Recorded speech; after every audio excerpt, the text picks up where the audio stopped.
Parte de todos de la base 18, quería desearles un feliz día del maestro, al doctor Fernando Ortiz, a usted también, doctor Gerson, y al doctor Lamas.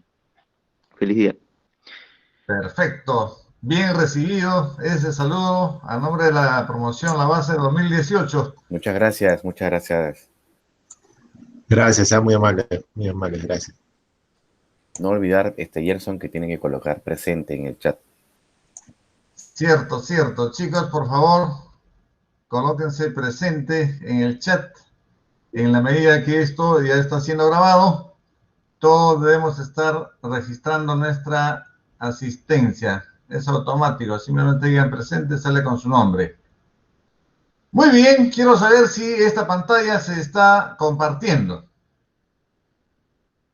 Sí, doctor. Sí se ve, doctor. Muy bien. Ahí dice que la sintomatología de los trastornos temporomandibulares en casos severos es incapacitante y afecta la calidad de vida y rendimiento intelectual y productivo de la población. Entonces, nosotros sabemos que hay prevalencias muy generales que, considerando signos y síntomas, incluido el dolor y la disfunción, esto puede afectar a una gran mayoría de personas, ¿no? Estamos hablando entre 70 y 80%. Sin embargo, cuando hablamos ya de casos severos, donde el dolor está presente y el paciente necesita urgencia, estamos hablando de un promedio de 15% a 20%. Esa es más o menos la prevalencia según estudios aislados, ¿no? Entonces, fíjense, haciendo una extrapolación forzada, sin todavía tener un panorama nacional, podríamos decir que de cada 100 peruanos, un 15% aproximadamente está caminando y transitando con su dolor, con su disfunción, que requiere tratamiento urgente, ¿no? Entonces, he ahí la gran labor del estomatólogo, el cirujano dentista, que tiene que estar preparado para resolver los temas de urgencia de estos trastornos temporomandibulares que en todo caso debe ser motivo de preocupación de no solamente los cirujanos dentistas, sino de todas las profesiones, ¿no? Esa es la tesis que vamos planteando. Todos tienen que ver en cuanto a la calidad de vida, el confort y la función cráneo-mandibular. ¿Qué nos puede decir, por ejemplo, el filósofo, ¿no?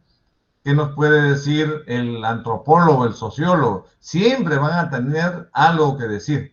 Así que esto lo vamos a tener que ver siempre desde un punto de vista interdisciplinario, multidisciplinario y con el reto de llegar a la transdisciplinaridad. Habíamos dicho que, de acuerdo a los antecedentes, el doctor Working, ¿no? Samuel Working, tuvo el privilegio, porque así estaba escrito en su vida, de unirse con una gran psicóloga, ¿no? La doctora Linda Lereche. Y publican el año 92 los criterios diagnósticos para la investigación de los desórdenes temporomandibulares, o también llamado en ese tiempo RDC-TMD. Entonces plantean ellos una valoración física que le llaman eje 1 y una valoración psicosocial y discapacidad para el dolor llamado eje 2. En el Perú, quien en paz descansa ahora, Cintia Rojas, aplica este índice en nuestro medio y haya la siguiente distribución, ¿no? 11.84 de trastornos musculares, 55.3 de desplazamiento de disco articular y 32.9% de otras condiciones articulares.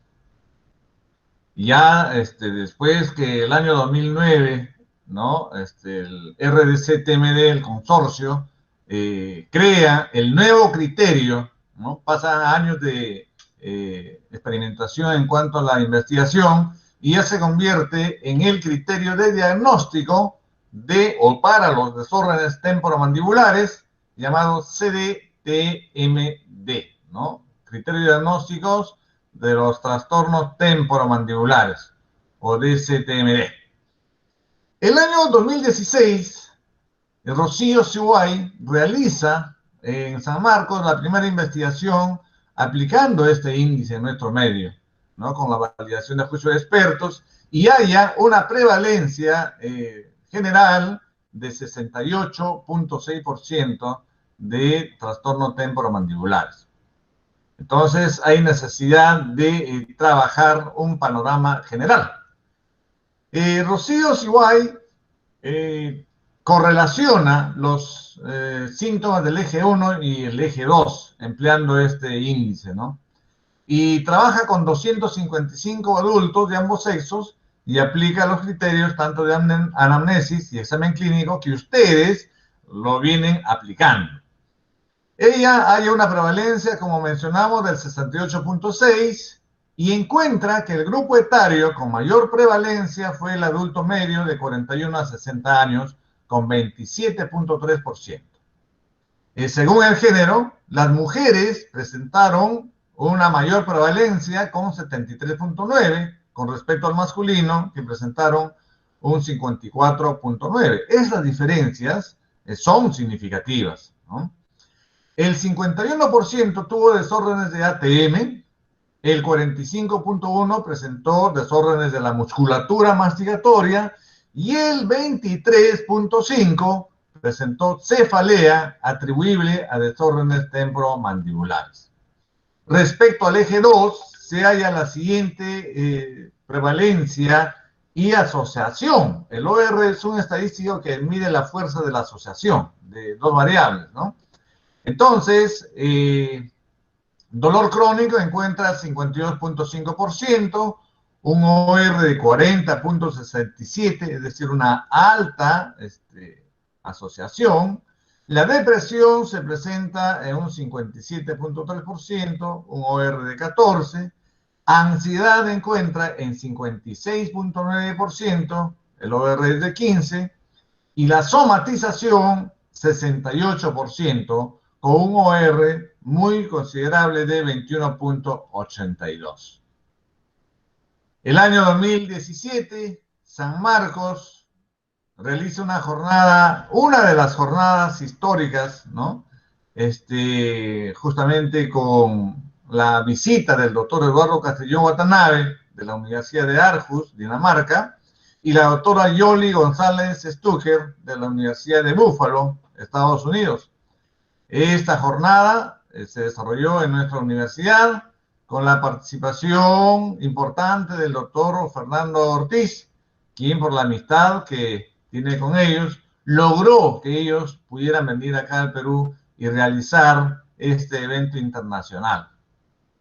Entonces, queda la huella, ¿no?, de esta visita de los grandes amigos que tenemos, los doctores, y entrenó, calibró, capacitó a un grupo de peruanos y otros cirujanos dentistas del extranjero. Aquí estamos viendo fotografías del dolor a la palpación de la articulación temporomandibular. Esperemos tener buenas fotografías de cada uno de ustedes y, de ser conveniente, vamos a insertar, ¿no?, para emplear el material que ustedes puedan aportar y presentarlo, como en este caso, la foto de Guerra Puma Leonardo, lo estamos presentando como una demostración de la palpación a la articulación temporomandibular en el plano lateral y posterior. En cuanto a la valoración del eje 2, sí, Gerson, dale. Si me permites. Dale, hermano. No, ese evento que tú haces mención no hubiera sido posible si el doctor Gerson Paredes no hubiera tenido la iniciativa de hacerlo. Solo eso quería decir, Gerson. Muchas gracias, Fernando. Siempre cortés y con esa reciprocidad que es característica de Fernando. Muchas gracias, Fernando. Siempre en camino, trabajando en equipo, y eso nos hace fuertes cada vez más. El dolor crónico es un aspecto que hay que valorarlo, ¿no? Y en el eje 2 está categorizado por una escala de 5 niveles. 0 no afecta, ¿no?, al desarrollo académico, ni intelectual, ni laboral. 1 ya presenta una baja discapacidad y baja intensidad dolorosa. Vean, eso es bonito porque se asocia discapacidad y dolor. 2, baja discapacidad y alta intensidad de dolor. El tercero, alta discapacidad y moderadamente limitante. Y finalmente, alta discapacidad y altamente limitante. En Estados Unidos y otros países avanzados, los trastornos temporomandibulares forman parte regular del seguro de vida de las personas. Si uno demuestra que tiene trastorno temporomandibular, recibe su bolsita de seguro y asegura una calidad de vida, ¿no? Nosotros tenemos que seguir avanzando en este aspecto. Resulta que Working y Levesque tomaron el aporte de Derogatis, quien plantea un inventario de síntomas denominado SCL90, ¿no? Entonces, en Argentina han hecho una adaptación.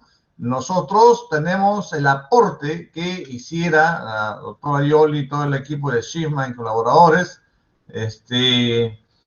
Ellos toman de este cuestionario de síntomas, de los 9, 3 aspectos importantes. Uno, que es la somatización. Y lo que está marcado con 4, la depresión, y con 5, ansiedad.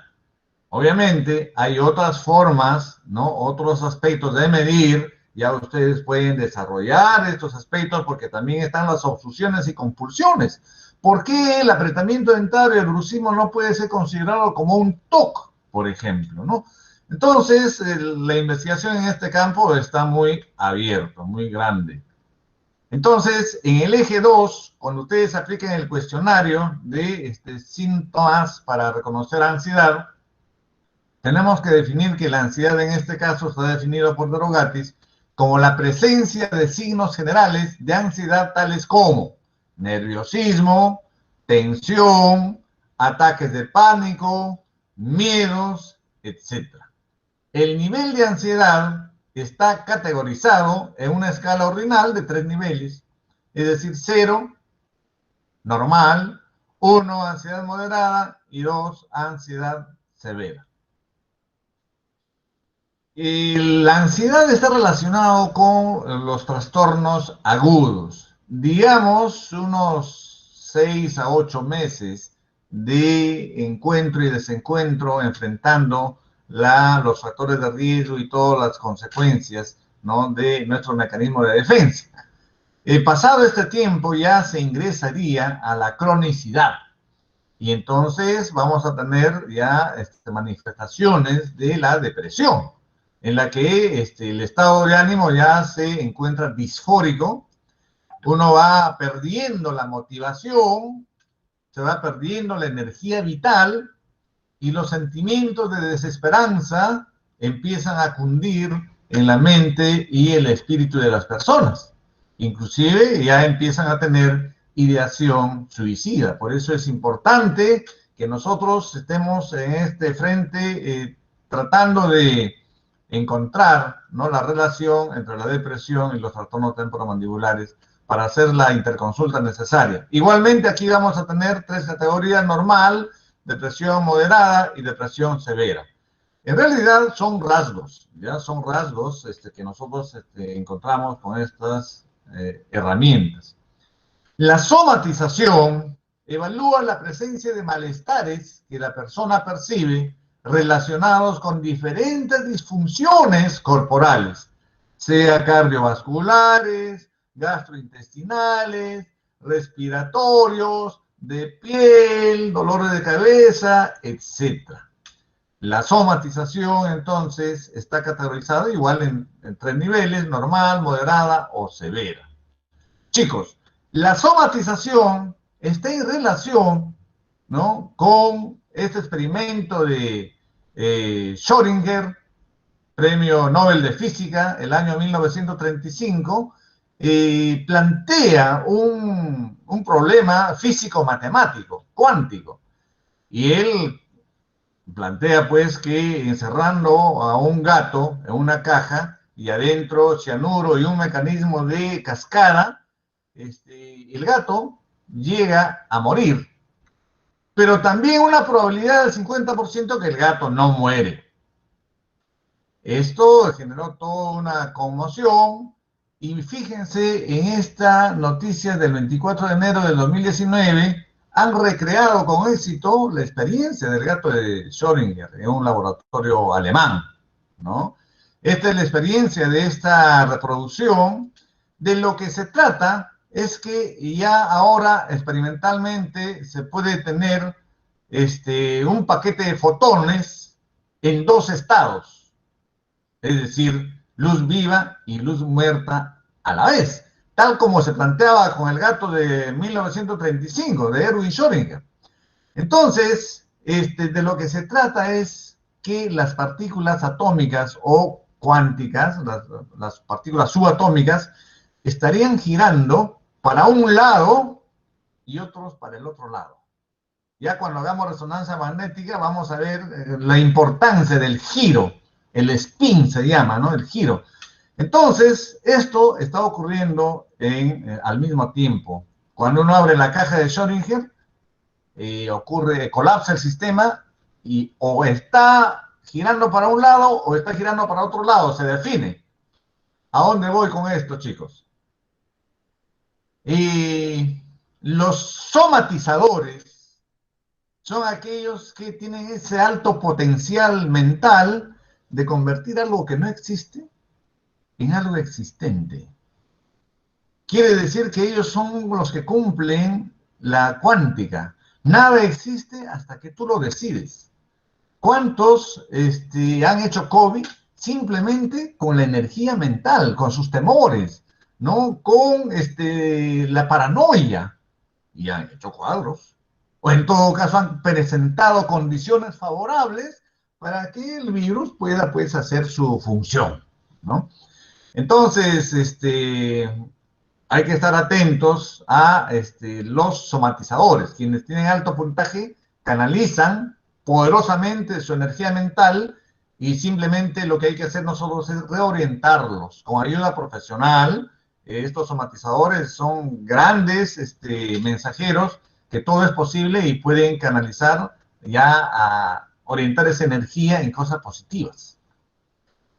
Con esa reflexión que también le hicimos la vez pasada, en las preguntas podemos ampliar ya, o si no en cada grupo, vamos entrando a la experiencia que trajera el doctor Bell hace mucho tiempo y que recoge Åkesson y le hace la modificación para poder enlazar el diagnóstico y el tratamiento, ¿no? Entonces, Bell plantea, ¿no?, una clasificación importante de las alteraciones de la articulación temporomandibular o los trastornos temporomandibulares y presenta 4 grupos importantes: los trastornos de los músculos masticatorios, trastornos de la articulación temporomandibular, hipomovilidad mandibular crónica y trastornos de crecimiento.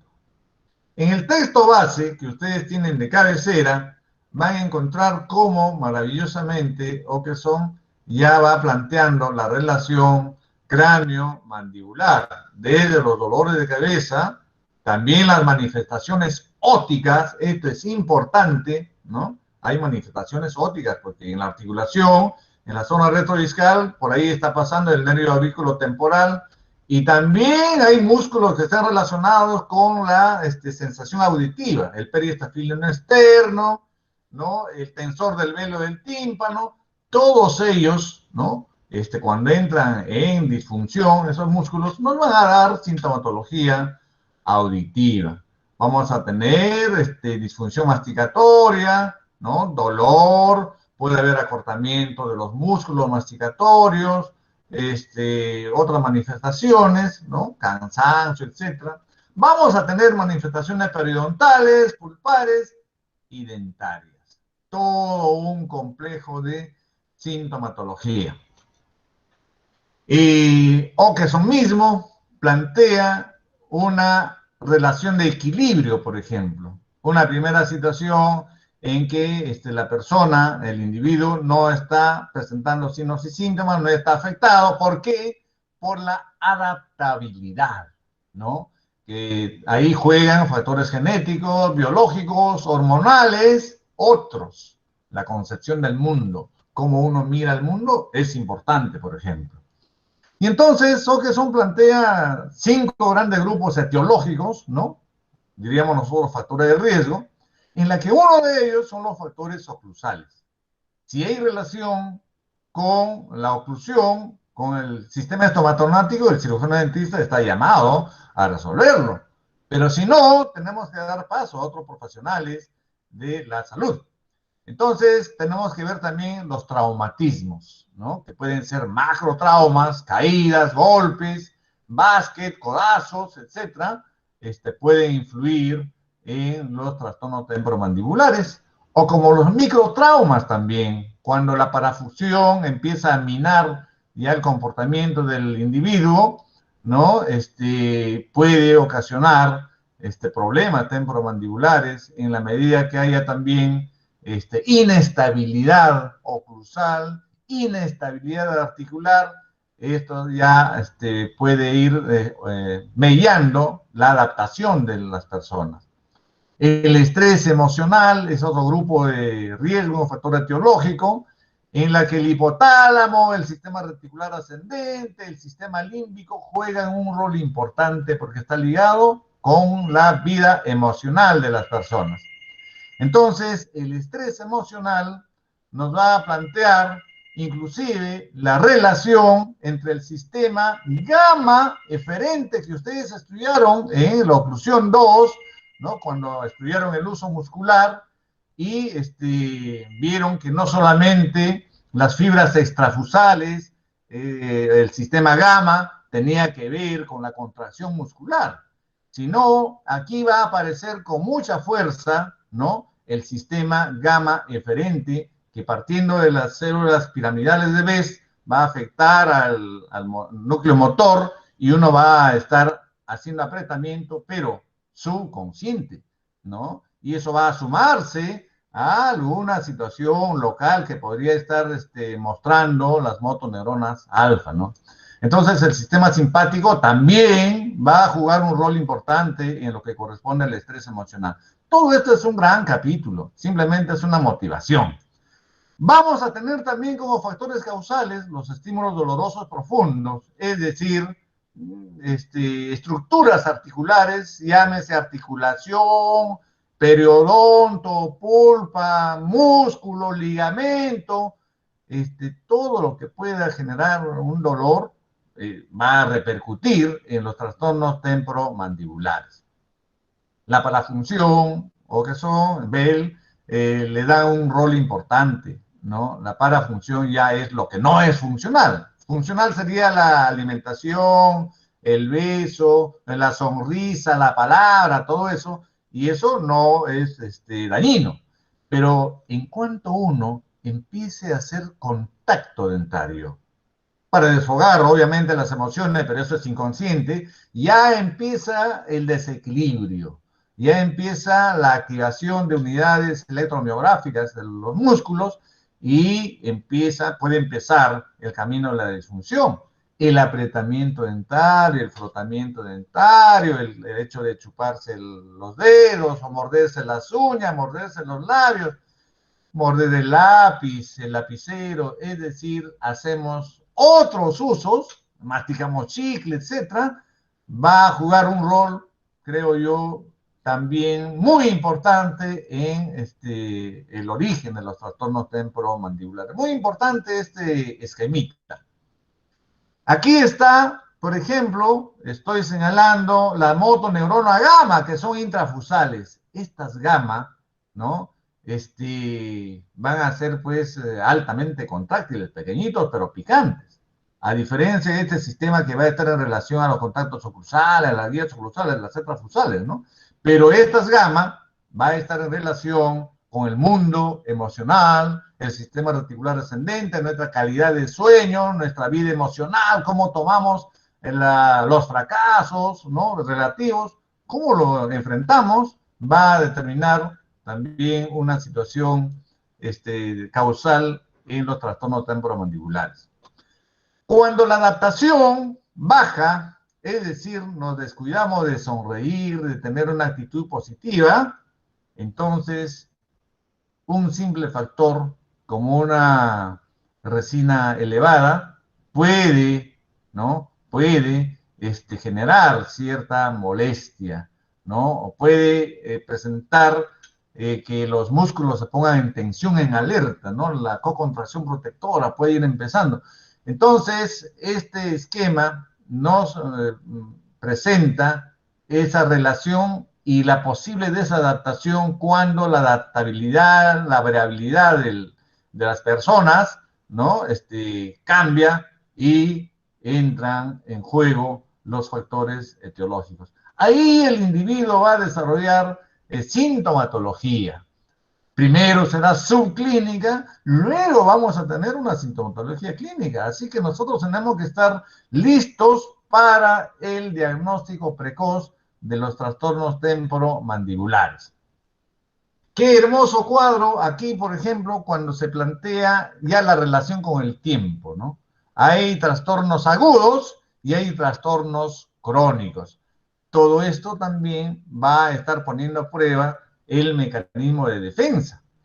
Pero cuando ya no se puede resistir estos factores, ¿no? Y las defensas bajan, el trastorno agudo, ¿no? Se puede convertir en un trastorno crónico, donde ya entra otros mecanismos como la función alterada del eje hipotalámico, ¿no? Hipotálamo hipoficiario. Va a haber una mayor sensibilización central. Ya el dolor no va a venir de afuera hacia adentro. Va a haber un sentido antidrómico de información y desde adentro va a venir el dolor y vamos a tener las posibilidades, inclusive de los dolores referidos y etcétera, ¿no?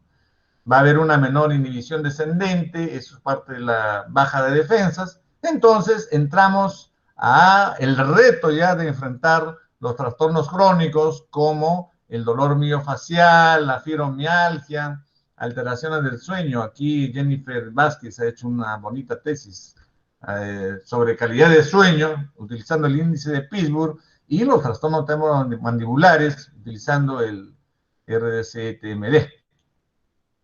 En la página 234, jóvenes, está esta clasificación. Esto es en el transcurso de esta semana y en lo que corresponde ya hasta el fin de la primera unidad, tiene que tenerlo de cabecera, ¿no? Ahí está el sistema de clasificación para el diagnóstico de los trastornos de la articulación temporomandibular. Lo que está más claro es lo que tenemos que tener en la cabeza. Lo que está oscurito, en segunda prioridad, solamente para tener como elemento de diagnóstico diferencial. Al pie de página está la fuente. Entonces vean cómo los dos grandes grupos, ¿no? Está planteado como trastorno de los músculos masticatorios y el segundo, trastorno de la articulación temporomandibular. En cuanto a los músculos masticatorios, empieza con la cocontracción protectora y termina en la mialgia de mediación central. Son dos cosas nuevas para nosotros, ¿no? Y para el RDC-TMD o el DC-TMD, que amplía el tema, ¿no? En cuanto a los trastornos de la articulación, vamos a tener las alteraciones de complejo condilodisco, la incompatibilidad estructural de superficies estructurales, los trastornos inflamatorios de la articulación, la artritis, los trastornos inflamatorios de estructuras asociadas, es decir, se abre un rico panorama de posibilidades diagnósticas que nosotros tenemos que tener en cuenta. Este esquema es muy interesante porque partiendo de una función normal de bienestar, ¿no? De yin causae, o sea, de buena vida, podemos, dependiendo de cómo interactuamos con los factores etiológicos y la capacidad de adaptación, puede haber una alteración que puede generar dolor muscular local, ¿no? Y efectos sobre el sistema nervioso central, ¿no? Entonces va a ir modulando lo que sería el dolor. Podemos tener también de frente la cocontracción protectora. Esto puede resolverse y retornar a la función normal. Pero si no se resuelve, vamos a entrar a una fase aguda, como el mioespasmo. Claro, esto es poco frecuente, pero podemos encontrar casos agudos y que también va a interactuar con el sistema nervioso central. Entonces, es la balanza entre la función normal, los trastornos agudos y los trastornos crónicos. Cuando ya el tema pasa con el tiempo, vamos a tener los trastornos ya crónicos, como los regionales, llámese dolor miofacial o mialgia de mediación central, inclusive los miálgicos sistémicos, fibromialgia. Así entramos a este primer gran grupo de trastornos de los músculos masticatorios. El primer escalón es la cocontracción protectora, llamado también fijación muscular. El segundo escalón, dolor muscular local, mialgia localizada. Dolor miofacial de músculo masticatorio, tercer escalón. Cuarto escalón, espasmo muscular. Y quinto, miositis crónica. Aquí vamos a ver que digo escalón porque esto va a seguir una historia natural. Tenemos que ver todo lo que es mecanismos de atención primaria, ¿no? Todo el sistema. La cocontracción protectora, jóvenes, también se denomina fijación muscular o splinting, ¿no? Básicamente es una situación de aumento de tono muscular mediado por el sistema nervioso central en respuesta a determinados estímulos sensoriales. Es un mecanismo de defensa para limitar la movilidad muscular. Aquí el ejemplo clásico de la tachuela en la carpeta por un estudiante bromista va a generar, pues, en principio una alerta. Antes que el alfiler penetre totalmente en el glúteo, ya el paciente o la persona saltó por esta contracción protectora, el mecanismo reflejo se va a activar, ¿no? Entonces, esto va a permitir que inclusive suceda así cuando uno tenga alguna interferencia oclusal o una restauración alta, ¿no? Entonces vamos a tener la activación del reflejo mandibular. Esto se va a presentar de algún modo clínico, ¿no? ¿Cómo lo vamos a reconocer en la cocontracción protectora? En principio va a haber disfunción estructural. Este término es muy interesante porque va a estar en relación a la reducción de la amplitud y la velocidad mandibular. ¿Qué significa amplitud? Vamos a tener una apertura bucal limitada en un principio, como en el caso de la demostración pasada, que nuestra paciente en una primera apertura bucal marcó 34 milímetros, pero cuando empezamos a hacer la repetición, aunque le moleste o le duela, ya abrió mucho más, llegó incluso hasta 48. Entonces, aquí va a haber disfunción estructural. Se reduce la amplitud y la velocidad mandibular. Si hacemos competencia de lectura, el sano le va a ganar en número de letras leídas, ¿no? Siendo un mismo texto, número de páginas leídas, porque el disfuncionado aquí con cocontracción protectora va a presentar un cansancio, va a tener disminuida su velocidad mandibular.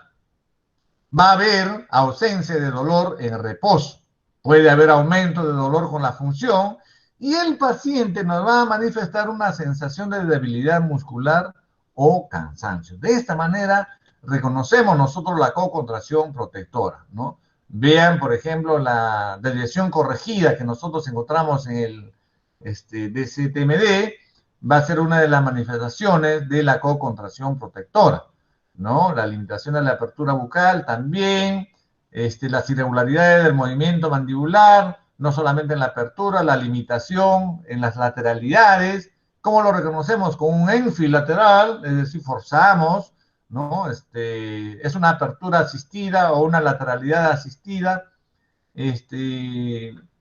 va a ser manifestación de la cocontracción protectora. ¿Qué es lo que produce COCO o cocontracción protectora? Cambios oclusales agudos, por ejemplo, una obturación, una corona alta, la inflamación de la articulación, desplazamiento discal, el bruxismo, jóvenes, ¿no? Ese hábito de apretamiento dentario, ¿no? O frotamiento, va a ser uno de los factores que produzcan cocontracción protectora. Va a haber una influencia de la patología de la mucosa, ¿no? Capuchona de tercera molares, aftas, herpes. Todo eso va a hacer que el organismo se defienda y aumente la contracción refleja de los músculos masticatorios. Un aumento de la tensión emocional o presencia de un estímulo doloroso profundo, tanto de tendones, ligamentos, articulaciones o dientes, nos va a originar el input, ¿no? Y estimular los propios sectores y receptores, generando la co-contracción protectora. Inclusive el paciente puede ser puede tener ese recuerdo, el antecedente, de un aumento de su tensión emocional o la visita larga al odontólogo, intubación orotraqueal. A veces uno va, cesa la operación, despierta ya con la oclusión alterada. Entonces, la co-contracción protectora puede inclusive alterar la oclusión del paciente, pero es mínimo, ¿no? Así termina el primer escalón. Si esto no se resuelve, se pueden generar mecanismos locales, ¿no? De variación bioquímica y vamos a ingresar al dolor muscular local. Cuando en el examen del DC-TMD nosotros decíamos dolor bajo midero, es decir, el paciente decía dolor bajo midero y decía, sí, esto es dolor muscular local. La etiología, ¿no? de este dolor muscular local, o sea, es localizado, va a estar relacionado con una co-contracción prolongada, un dolor muscular profunda o traumatismo, ¿no? Que puede ser lesiones tisulares locales o uso no habitual, ¿no? Para función, bruxismo, etc. Dos formas de ver el traumatismo, ¿no? Mucho cuidado entonces con las endodoncias, las exodoncias, que llevan tiempo, hay que tener mecanismos de prevención, ¿no? Para estos aspectos y no generar usos inusuales y podemos generar ya el dolor muscular local. El aumento del estrés emocional y el aspecto idiopático, tenemos que seguir investigando sobre el mecanismo de dolor local, ¿no? ¿Cómo reconocemos el dolor muscular local? Primero, disfunción estructural. Igualmente, va a haber una disminución de la velocidad, limitación del rango de movimiento. Sí, ojo, acá viene, por ejemplo, una explicación muy bonita de por qué el paciente levantaba la mano cuando forzábamos el movimiento. Ahí está la explicación. Vean, si el examinador efectúa un estiramiento pasivo, ¿no? O sea, forzamos la apertura, por ejemplo, a menudo puede conseguirse un margen de movimiento más normal, ¿no? Y el paciente va a levantar la mano, ¿no? Este es el tope blando. Así que aquí sí va a haber un mínimo dolor en reposo. Puede haber aumento del dolor con la función. Ya lo vamos diferenciando entonces de la co-contracción protectora, ¿no? Va a haber una debilidad muscular real. O sea, esto sí, ¿no? Si nosotros hacemos una prueba electromiográfica, vamos a ver menor actividad. Entonces, pareciera que el dolor, ¿no? Juega un rol importante de neutralización de fibras musculares y va a darse origen a esa debilidad, ¿no? Vamos a tener una sensibilidad muscular local y esto es lo casi patognomónico, ¿no? Los músculos afectados van a presentar un aumento de la sensibilidad y el dolor a la palpación. Por lo general, y esto es importante porque hay que diferenciarlo de la mialgia crónica y del dolor central, toda la masa corporal del músculo afectado es sensible a la palpación. Claro, puede haber gradientes, ¿no? Algunos más agudo y otro menos agudo, pero generalmente ataca a toda la musculatura. Vamos a tener la presencia de sustancias, ¿no? Los medidores químicos, sustancias alógenas, como las prostaglandinas, bradesininas, sustancias P, peptidocalcitonina, etcétera, relacionado con los genes PCRG, es decir, toda la riqueza de la bioquímica va a estar presente en la sinapsis, ¿no? De conducción nerviosa o también en la sinapsis entre la placa motora terminal, nervio-músculo. Entonces, en ese lugar, la presencia de estas sustancias va a dar lugar al dolor. Aquí está el resumen, ¿no? Que les vamos a facilitar para que ustedes puedan alimentar, ¿no? Las características clínicas y la etiología. Tercer escalón, dolor miofacial. Esto es una alteración ya regional prolongada, miógena, se caracteriza por áreas locales de bandas firmes, hipersensibles, ¿no? Por eso se llama punto de gatillo, y va a estar asociado a estado de tensión emocional. ¿Cuán importante es esta parte? O dolor continuo, alteraciones del sueño, alteraciones sistémicas, hábitos o posturas nocivas. Vean, entonces, se va ampliando la cobertura de los factores etiológicos, ¿no? Va a haber una limitación ya del rango de movimiento y una disminución de la velocidad del mismo. Hay dolor heterotópico en reposo que aumenta con la función y es desencadenado por la estimulación mecánica de los puntos de gatillo.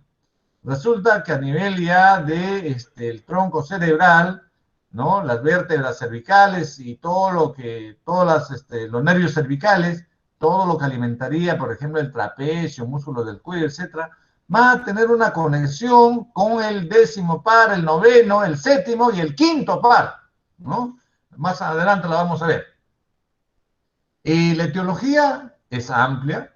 Uno, un dolor muscular prolongado que no se resolvió, dolor profundo constante, dolor en ATM, músculos, dientes, etcétera, aumento del estrés emocional, trastorno del sueño, ¿no?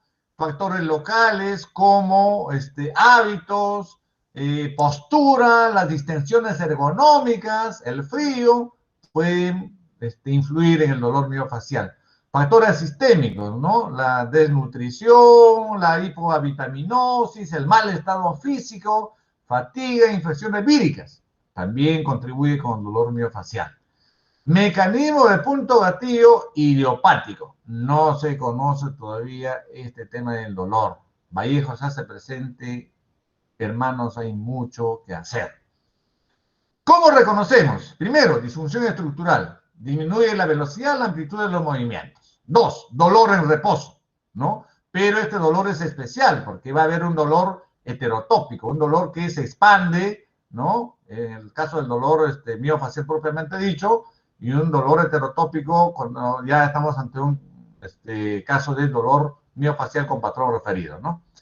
En consecuencia, el dolor viajero es una de las manifestaciones y puede haber incluso cefalea tensional, ¿no? Esto es uno de los aspectos para diferenciarlo o reconocerlo. Puede haber aumento de dolor con la función, ¿no? Nosotros estimulamos y va a haber mayor dolor.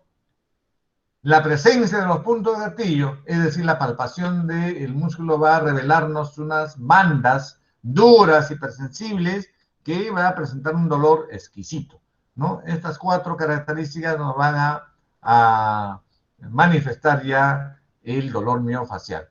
Tú palpas el trapecio y vas a tener dolor a nivel del cuello, en la zona occipital o la zona temporal, e incluso la zona mandibular. Este bonito esquema justamente resume lo que les decía, la conexión entre el mundo cervical, ¿no? El cuello, las vértebras de C1 hasta C5, esa es la inervación, va a tener relación con el 10º, el 9º, el 7º y el 5º par. De tal manera que si el paciente viene con un dolor de articulación temporomandibular o un dolor temporal y ustedes estimulan esa zona, no se va a incrementar el dolor. Y hay que ser expertos para ver estas constantes. Ustedes buscan ya el espinoso o buscan el trapecio y van a generar un incremento del dolor. ¿Por qué? Porque esta es la asociación. Vean un músculo del cuello o puede ser de la espalda. Cuando lleva la información sináptica hasta el tálamo, luego a la corteza donde se siente el dolor, en el transcurso le va a dar una sinapsis, ¿no? Compartiendo el núcleo espinal y ahí le va a dar una sinapsis para que el trigémino pueda llevar la sensación de dolor hacia la corteza cerebral y por lo tanto nos va a hacer un pantachi. Pantachi es una confusión, ¿no? Nos va a dar una sensación de dolor en la articulación o el área temporal, pero en realidad va a sentir el paciente su dolor. Entonces nosotros tenemos que hacer test diferenciales, ¿no? Saber buscar no el dolor zona, sino buscar el dolor origen. Puede ser con digitopresión o podemos aplicar anestesia, ¿no? Lo importante es que tengamos presente la neurofisiología del dolor referido, el dolor heterotópico, ¿no? Aquí, por ejemplo, estimularnos el origen del dolor y vamos a tener ahora sí un incremento del dolor en el mismo lugar, pero también en la zona referida. Entonces se da la magia, pues. Uno aprieta un lugar y puede dolerte el talón, puede dolerte el sóleo, el glúteo, cualquier zona, dependiendo de el dolor viajero, ¿no? La conexión nerviosa.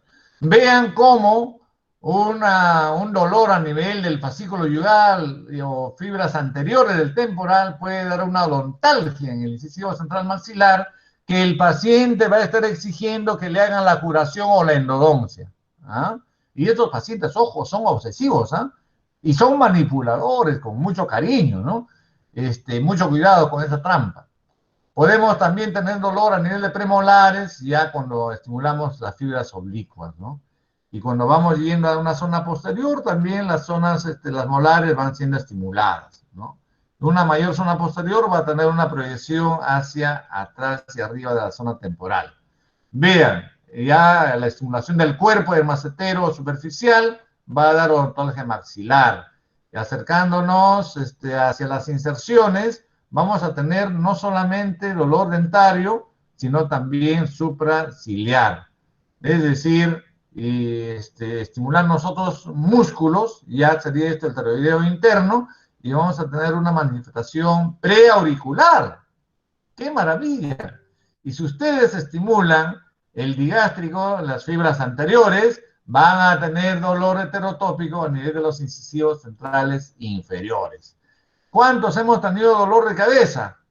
Pero cuando el masajista nos hace unos masajes a nivel de la zona occipital, ¡oh, milagro! Nos va calmando el dolor de cabeza, ¿no? Entonces, este esquema de Simon, Travel, etcétera, es muy aleccionador. Te duele en el lugar, zona, pero vas al dolor origen y se calma todo eso, ¿no? Hay técnicas. Los fisioterapistas saben muy bien esto, ¿no? Vean cómo una presión a nivel occipital puede generar dolor en la teca craneal y también supraciliar, ¿no? El músculo esternocleidomastoideo, dependiendo de qué fascículo, el clavicular o el esternal, va a dar lugar también a zonas, inclusive todo el auricular, la teca craneal, la zona temporal, ¿no? O exclusivamente en el lado clavicular, supraciliar, de ambos lados, ¿no? Uno puede decir, me aprieta acá, ¿y por qué me duele acá arriba y al lado izquierdo, ¿no? O manifestaciones auditivas.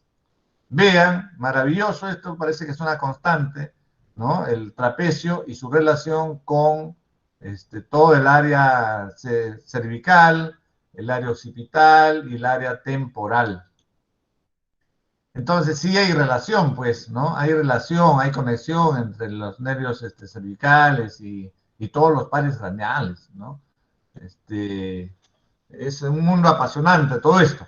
Aquí está el resumen del dolor miofacial, ¿no? Cómo reconocemos y cuáles son sus factores etiológicos para que después nosotros hagamos abordaje terapéutico.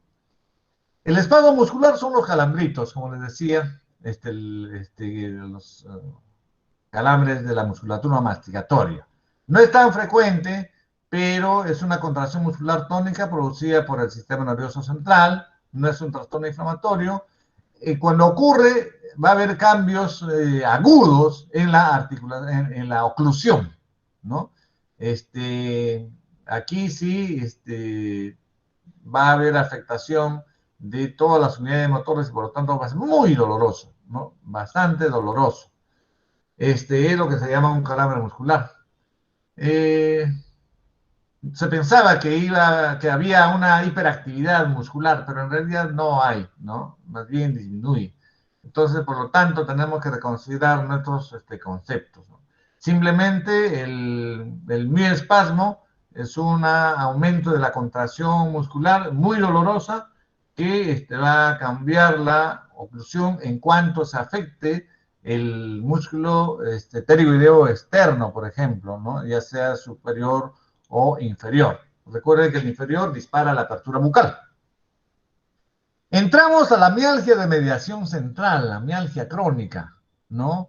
Se denomina miositis porque es una inflamación de la musculatura, ¿no? Puede deberse a una lesión local por trauma, infección, abuso muscular, etcétera, o extensión de una inflamación en una zona vecina o a la persistencia de un espasmo muscular. Se caracteriza por los signos característicos de inflamación, no va a existir dolor en reposo, pero aumenta con el uso, y normalmente se afectan los músculos elevadores de la mandíbula y se produce una limitación de la apertura extracapsular. Los movimientos de lateralidad y protrusión suelen estar conservados. Pero ¿cuál es la característica? ¿No? Esta mialgia crónica de mediación central va a tener un origen nociceptivo en el sistema nervioso central. Entonces acá se da lo que se llama el origen antidrómico de la conducción nerviosa. El dolor viene desde adentro. ¿Cómo lo reconocemos? Va a haber disminución de la velocidad y el movimiento mandibular, disfunción estructural, dolor en reposo, ¿no? Esto es importante, aumento del dolor con la función, sensibilidad muscular local, sensación de tensión muscular. Esto lo caracteriza. Asociado a menudo con alodinia, es decir, el simple roce de una pluma va a generar dolor y puede confundir con una neuralgia del trigémino. Contractura muscular, como esto se va haciendo un círculo vicioso, ya va a haber entonces una alteración del reflejo de distensión inverso. Hay que repasar esta parte y por lo tanto vamos a estar frente a una contractura, ¿no? Entonces, las contracturas van a formar parte de la mialgia crónica de mediación central, alteración crónica muscular, pero que va desde adentro hacia afuera. Aquí está el panorama, ¿no? Uno empieza a tener dificultades emocionales, se activan las estructuras límbicas, el hipotálamo da toda su respuesta en cascada del estrés, y por lo tanto se va a afectar el sistema de conducción y vamos a tener un dolor externo, ¿no? Entonces acá vamos a tener activación de los núcleos motores y vamos a tener también activación del mecanismo de identificación del dolor, ¿no? Las fibras A delta en principio, y las fibras C van a tener también que activarse. Entonces vean, acá ya hay una participación muy amplia de estructuras. Entonces, chicos, hay que estudiar muy bien el rol que juegan las motoneuronas gamma, aquí, a nivel intrafusal. Ese mundo escondido va a repercutir, ¿no? Entonces, muy interesante, hay que seguir avanzando. Aquí está el resumen, ¿no? Del mioespasmo, la mialgia de mediación central y la fibromialgia. Entramos a los trastornos intracapsulares, ¿no? Que están divididos en los trastornos inflamatorios, desplazamiento discal, propiamente dicho, la luxación discal con reducción, luxación discal sin reducción, hipermovilidad mandibular, que está en relación a la luxación mandibular, ¿no? La osteoartrosis y la osteoartritis. La articulación puede inflamarse en diversas estructuras. Puede dañarse la cápsula, puede dañarse el ligamento temporomandibular, puede dañarse las sinoviales, puede dañarse el ligamento, la zona retrodiscal, cualquier área. Rocamado nos hace un aporte importante para tratar de identificar ya estructuras más específicas. Nosotros habíamos partido de la palpación lateral, acá se palpa pues cápsula articular, podemos palpar ligamento temporomandibular, acá con la palpación posterior ya palpamos zonas retrodiscales, por lo tanto esto en Helkimo tenía mayor puntaje, ¿no? Entonces tenemos que nosotros siempre estar imaginando, ¿no?, nuestra articulación temporomandibular. Nosotros tenemos que tener una resonancia magnética en nuestra vista para realizar esta evaluación. No lo vamos a tocar ahora. La resonancia magnética va a ser un elemento de referencia importante para reconocer estos problemas inflamatorios a nivel de la articulación temporomandibular, ¿no? Luego que no se resuelva un problema de estabilidad articular, por ejemplo, por diversas causas que ya lo hemos estudiado, podemos entrar a un desplazamiento discal. El desplazamiento discal va a hacer nada más justamente una movilidad del disco sin que se desprenda totalmente. Miren la estructura normal, ¿no? Una zona anterosuperior del disco articular. Pero cuando hay problemas de hiperactividad muscular o el cóndilo va hacia atrás, depende, hay mucho que hablar sobre esto, se van a generar dos lechos. Lecho 1, lecho 2. En la medida que el cóndilo se traslade hacia el lecho 1, hacia el lecho 2 y salte por este rompemuelle, aparece el clic, que es característico del desplazamiento discal. ¿Ya? Ahí está el rompemuelle, el esquema, aquí está el rompemuelle, lecho 1, lecho 2. Lecho 1, lecho 2. Esto es una especie de rompemuelle. Salta y suena. Desplazamiento discal. Es muy discreto. Uno lo puede percibir no apretando la articulación con los dedos, sino aproximándolo muy suavemente. Luego vamos a tener la luxación anterior con reducción. O sea, acá el disco se zafa totalmente. Vean en esta resonancia, la imagen de hiposeñal intermedia, se va hacia adelante. Esto que parece un renacuajo. Ahí está zafado el disco, ¿no? Es una luxación. Y entonces, cuando el paciente abre la boca, ocurre la recaptura, la reducción, ¿no? La reubicación del disco en su lugar. Esto es típico, entonces, de una luxación anterior con reducción, ¿no? El paciente con luxación discal con reducción va a estar masticando con el disco zafado, ¿eh? Y cuando empieza a abrir la boca o lleva protrusiva, va a haber ese saltito y vamos a tener el clic. Al terminar la apertura bucal, va a haber una recaptura y cuando cierra, de nuevo se luxa el disco. Entonces, esto va a ser importante que ustedes tengan en cuenta, ¿no? Aquí, en la imagen dinámica, van a ver cómo el cóndilo está atrasado, en la apertura se recaptura, ¿ven? Ya se recapturó, al cierre se luxa de nuevo, está luxado. Al abrir o protruir, se recaptura nuevamente. Ahí se recapturó y tenemos apertura máxima. Esta es la forma de reconocer ya en dinámica la luxación con reducción. Tenemos que explorar porque va a estar asociado a una hiperlaxitud. Ya más adelante vamos a hacer el test de Bayton, ¿no?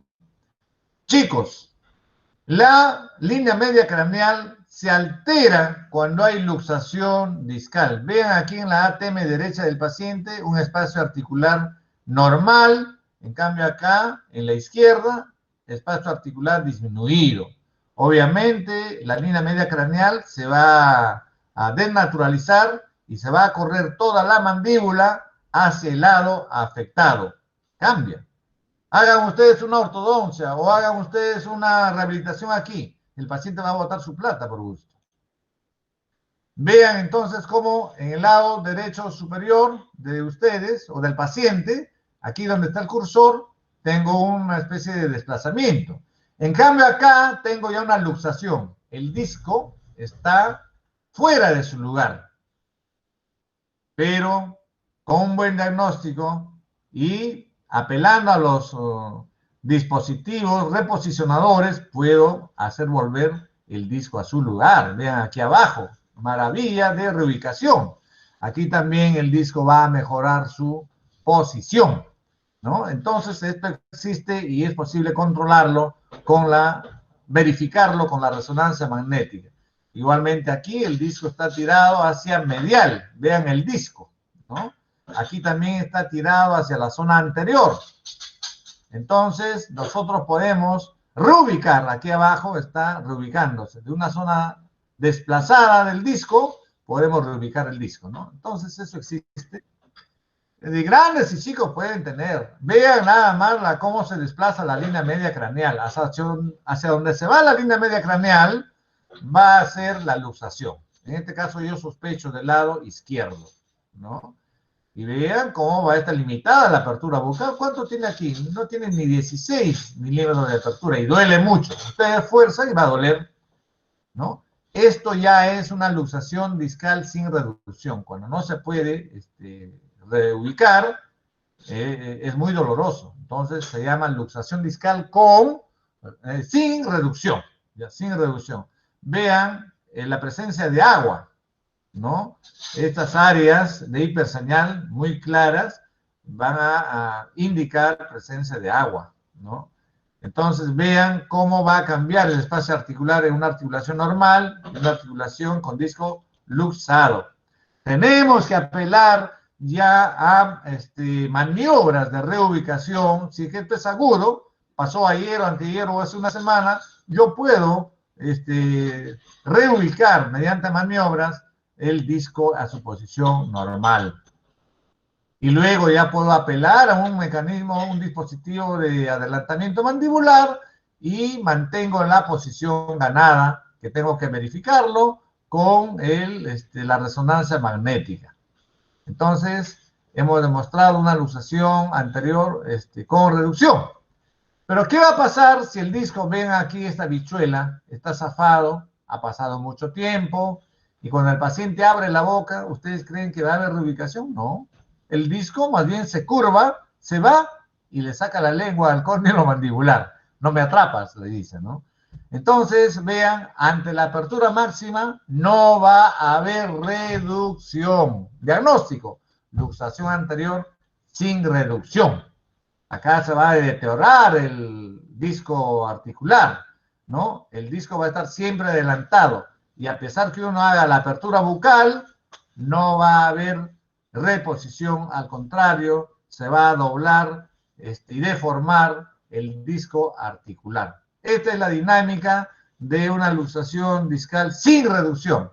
El paciente aprende a masticar con el disco luxado, abre la boca, el disco no entra, abre al máximo, tampoco va a entrar, se curva el disco y por lo tanto se resigna a cerrar con el disco luxado y mastica con el disco luxado. Puede haber o no dolor, dependiendo de la adaptación del paciente. Vean entonces cómo puedo hacer yo el diagnóstico, ¿no? Sin reducción. En cierre y en apertura no va a haber captura. Va a haber aumento de agua más bien, edema intraarticular. Entrando a las otras patologías, cuando ya esto se hace crónico y la parafunción continúa o el factor etiológico, puedo tener perforación discal. Esto es el disco nada más. Vean, acá está con el cóndilo más. Ya empieza a frotarse estructuras óseas y viene el cambio de sonido. Ya no vamos a tener el clic del desplazamiento discal, ni vamos a tener el pop, ¿no? De la luxación. Vamos a tener el cric o crack o el rip, ¿no? De la crepitación. Y si esto solamente es un ruido y no hay dolor, no hay inflamación, vamos a llamarle osteoartrosis o crepitación seca. Pero si hay presencia de agua, ¿no? O hay inflamación, vamos a llamarle osteoartritis. ¿Qué va a pasar si el disco se pega, se adhiere cuando está luxado, se adhiere al compartimento supradiscal? Ya no vamos a poder manipular, ¿no? O sea, la manipulación no nos va a permitir una reducción tan fácil. Por lo tanto, ingresamos al diagnóstico de adherencia discal. Es lo más frecuente que el disco se pegue al compartimento supradiscal que al infradiscal. Ocurre, pero en menor prevalencia, ¿no? Entonces, ahí está lo que les decía. La osteoartritis va a ser una crepitación fina, pero más dolor e inflamación. Con la resonancia magnética en T2, la presencia de agua me va a confirmar la osteoartritis. El dolor, igualmente, me va a decir osteoartritis. Cuando hay cambios, entonces, en las estructuras articulares, yo voy a tener sonido, ¿no? Si hago una maniobra de rocavado, ¿no? La maniobra 8, por ejemplo, voy a hacer el seguimiento tipo pantógrafo de las estructuras articulares. Entonces puedo estar ante esta incompatibilidad estructural de la articulación, ¿no? Entonces, siempre vamos a tener que necesitar otros ojos, ¿no? La resonancia magnética para confirmar nuestro diagnóstico. La luxación espontánea. Acá viene cuando en el índice de CTMD nos hablaban de un bloqueo abierto, ¿no? Cuando el paciente abría la boca al máximo y se quedaba con la boca abierta y había necesidad de maniobrar para volver a cerrar. Esa es la luxación espontánea. Vean, acá también, ojo, los hiperlaxos son factor de riesgo, no necesariamente, porque el paciente va a abrir la boca todo lo que puede y se va a sobrepasar la eminencia articular del temporal y por lo tanto el paciente puede quedar con la boca abierta. Si el paciente queda con la boca abierta y no puede reubicarse por sí solo, vamos a estar ante el cuadro de luxación mandibular. Es un caso de urgencia, ¿no? Un caso de urgencia. Pero si el paciente logra relajándose y hace una maniobra, o el cirujano dentista hace una maniobra de reducción, ya vamos a estar ante una traba, y esto es lo que se llamaría subluxación, a decir de Working, a decir del DCTMD, o en todo caso, acá le vamos a llamar subluxación, ¿no? O también vamos a llamarle subluxación, o vamos a tener la luxación espontánea.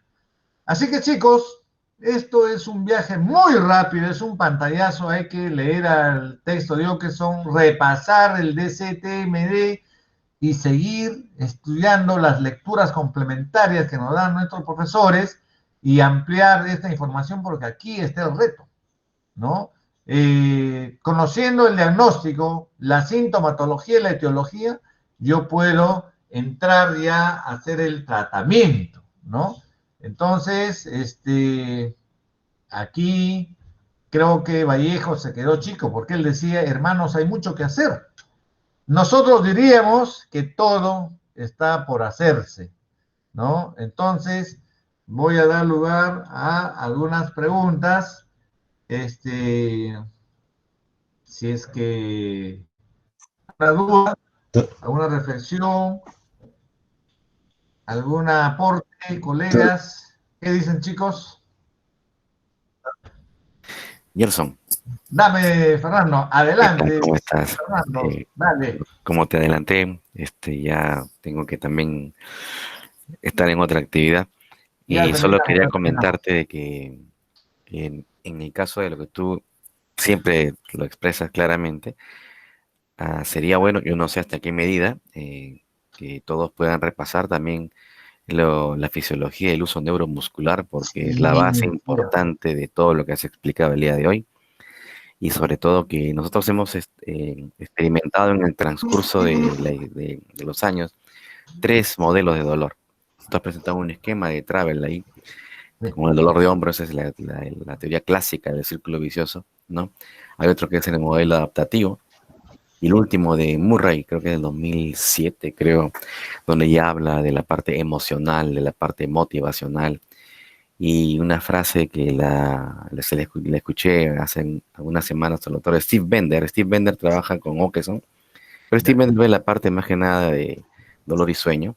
Él dice, ¿no?, que el ser humano, o sea, mejor dicho, quien decide que el ser humano sienta dolor es el cerebro. El cerebro decide cuándo va a percibir un dolor. Eso quiere decir que hay dentro de nosotros todo un universo de fenómenos que tú has explicado al comienzo de la clase, antes de que el paciente pues diga, tengo dolor, ¿no?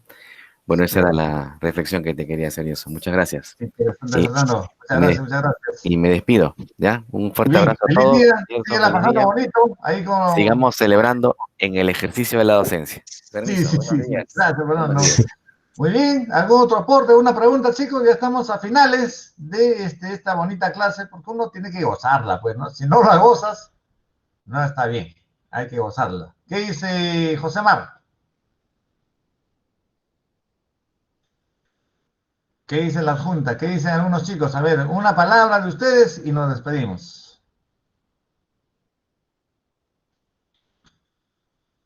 Cero a la una.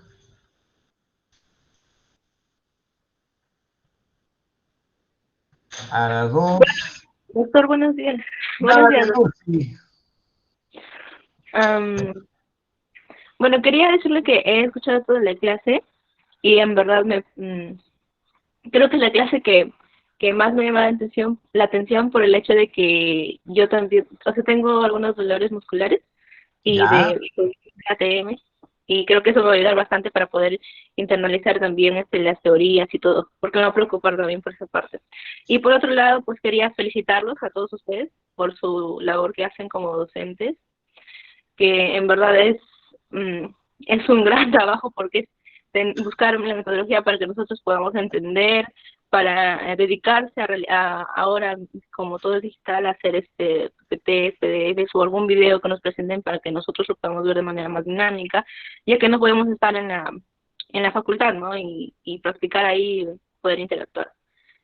Y la verdad, es una labor muy admirable, ya que se les encargan de formar a los profesionales. Muy bien, Lucy, has llevado la voz de la promoción y creo que, como les decía, esta promoción debe dar mucho que hablar porque es la promoción que está atravesando justamente esta época de, entre comillas, crisis. Pero vamos a superar todas las dificultades y creo que debe tener la mayor información sobre los trastornos temporomandibulares.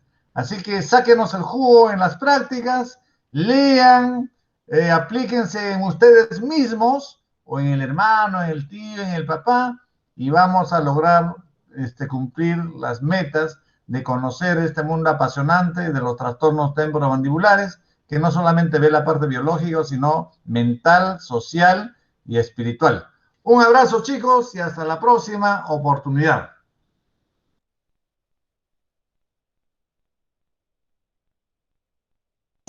Listo. Con mi grupo, por favor, nos vemos dentro de un ratito. Voy a mandar el enlace, ¿ya? Listo, nos vemos. Hasta luego.